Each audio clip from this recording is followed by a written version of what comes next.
Shalom kekasih Tuhan, bertemu kembali pada pembacaan firman. Tetap semangat dan bersuka cita selagi masih ada diberi nafas kehidupan. Mari kita membaca firman, surat cinta Tuhan kepada kita. Sebelum membaca firman, kita berdoa terlebih dahulu.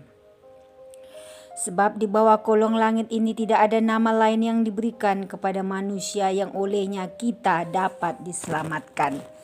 Ya Tuhan Yesus yang Maha Suci, urapi kami Roh Kudus dengan seluruh pendengar yang mendengarkan firman-Mu. Terangi hati dan pikiran kami saat membaca firman.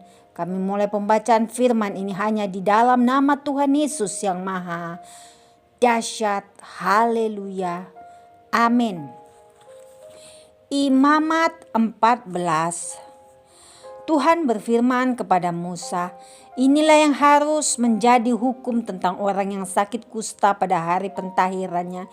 Ia harus dibawa kepada imam dan imam harus pergi keluar perkemahan.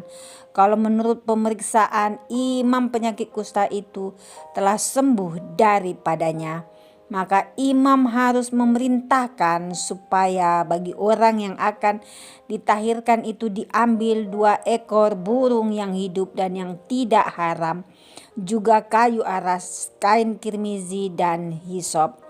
Imam harus memerintahkan supaya burung yang seekor disembelih di atas belanga tanah berisi air mengalir. Tetapi burung yang masih hidup haruslah diambilnya bersama-sama dengan kayu aras, kain kirmizi dan hisop. Lalu bersama-sama dengan burung itu semuanya harus dicelupkannya ke dalam darah burung yang sudah disembelih di atas air mengalir itu. Kemudian ia harus memercik 7 kali kepada orang yang akan ditahirkan dari kusta itu, dan dengan demikian mentahirkan dia. Lalu burung yang hidup itu haruslah dilepaskannya ke padang. Orang yang akan ditahirkan itu haruslah mencuci pakaiannya, mencukur seluruh rambutnya dan membasuh tubuhnya dengan air. Maka ia menjadi tahir. Sesudah itu ia boleh masuk ke dalam perkemahan, tetapi harus tinggal di luar kemahnya sendiri 7 hari lamanya.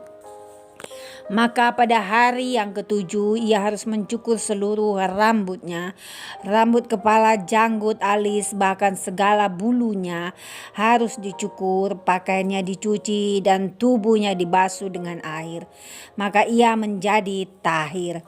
Pada hari yang ke-8 ia harus mengambil 2 ekor domba jantan yang tidak bercela dan seekor domba betina berumur setahun yang tidak bercela, dan 3/10 eva tepung yang terbaik diolah dengan minyak sebagai korban sajian, serta 1 log minyak.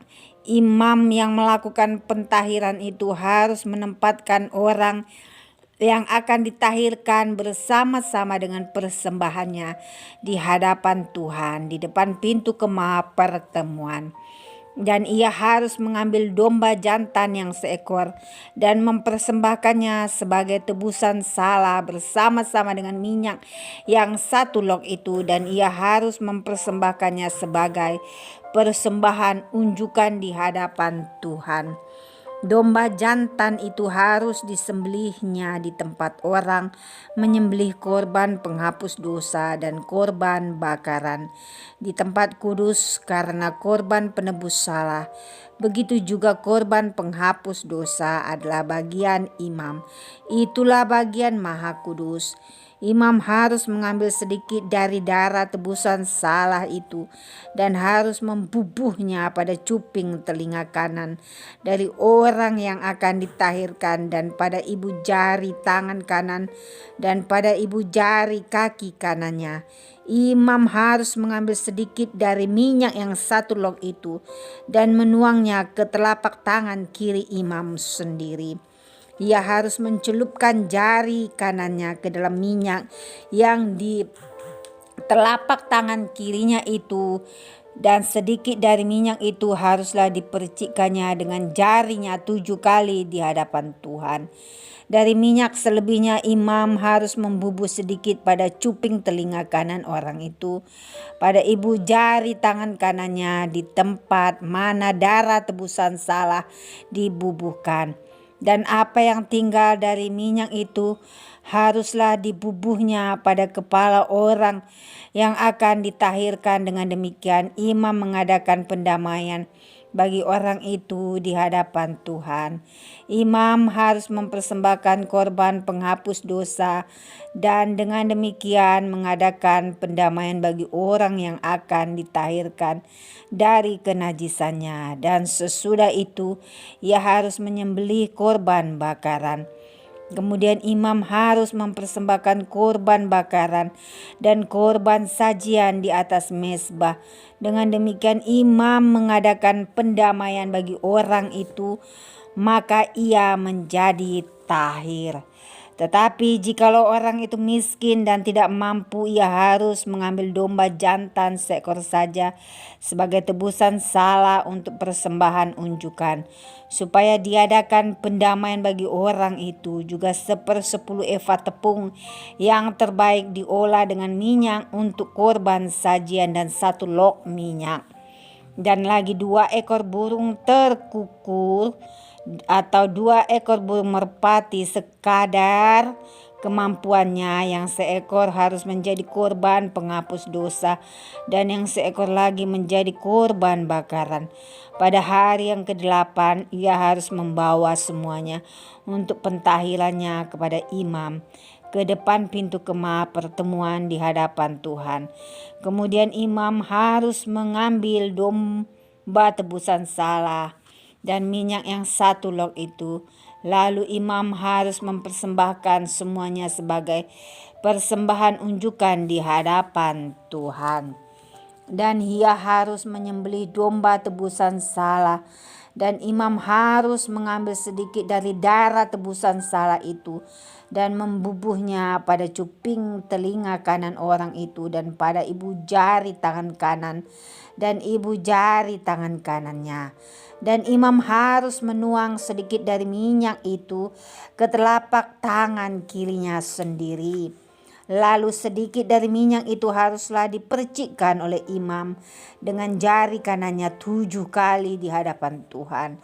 Kemudian imam harus membubuh sedikit dari minyak itu pada cuping telinga kanan dari orang yang akan ditahirkan, pada ibu jari tangan kanannya dan pada ibu jari kaki kanannya, di tempat mana dibubuhi darah tebusan salah itu.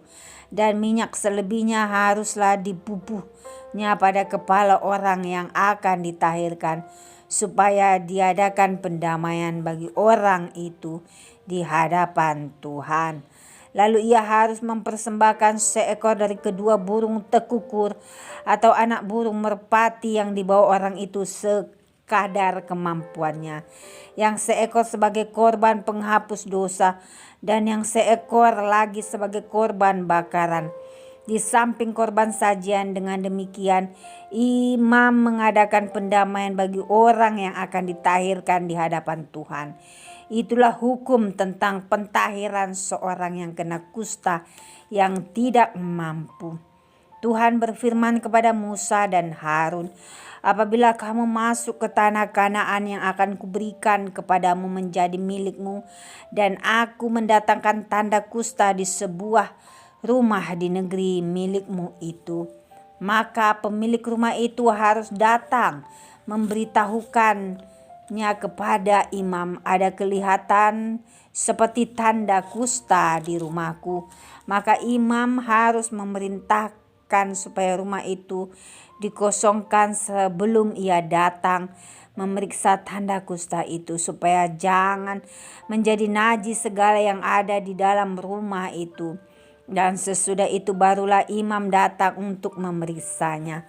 Kalau menurut pemeriksaannya tanda pada dinding rumah itu merupakan lekuk-lekuk yang kehijau-hijauan atau kemerah-merahan warnanya, yang kelihatan lebih dalam dari permukaan dinding itu, Imam harus keluar dari rumah itu, lalu berdiri di depan pintu rumah dan menutup rumah itu 7 hari lamanya. Pada hari yang ketujuh imam harus datang kembali kalau menurut pemeriksaannya tanda kusta itu meluas pada dinding rumah. Maka imam harus memerintahkan supaya orang mengungkit batu-batu yang kena tanda itu dan membuangnya keluar kota ke suatu tempat yang najis. Dan ia harus mengikis rumah itu sebelah dalam berkeliling, dan kikisan lepah itu haruslah ditumpahkan keluar kota ke suatu tempat yang najis. Dan orang harus mengambil batu bata lain, lalu memasangnya sebagai pengganti batu-batu tadi, dan harus mengambil lepah lain dan melepah rumah itu. Tetapi jikalau tanda itu timbul lagi di dalam rumah itu, sesudah batu-batunya diungkit dan sesudah rumah itu dikikis, bahkan sesudah dilepah lagi. Dan kalau imam datang dan menurut pemeriksaannya tanda itu meluas di dalam rumah, maka kusta ganaslah yang di dalam rumah itu, dan rumah itu najis. Rumah itu haruslah dirombak, yakni batunya, kayunya, dan segala lepah rumah itu. Lalu dibawa semuanya keluar kota ke suatu tempat yang najis. Dan orang yang masuk ke dalam rumah itu selama rumah itu ditutup menjadi najis sampai matahari terbenam. Dan orang yang tidur di dalam rumah itu haruslah mencuci pakaiannya. Demikian juga orang yang makan di dalam rumah itu haruslah mencuci pakaiannya. Tetapi jikalau imam datang dan menurut pemeriksaannya tanda itu tidak meluas di dalam rumah itu sesudah dilepah, maka imam harus menyatakan rumah itu tahir, karena tanda itu telah hilang. Kemudian untuk menyucikan rumah itu haruslah ia mengambil 2 ekor burung kayu aras, kain kirmizi dan hisop. Burung yang seekor haruslah disembelihnya di atas belanga tanah berisi air mengalir. Lalu ia harus mengambil kayu aras dan hisop, kain kirmizi dan burung yang masih hidup itu, dan mencelupkannya semuanya ke dalam darah burung yang sudah disembelih dan ke dalam air mengalir itu. Kemudian ia harus memercik kepada rumah itu 7 kali. Dengan demikian ia harus menyucikan rumah itu dengan darah burung, air mengalir, burung yang hidup, kayu aras, hisop, dan kain kirmizi.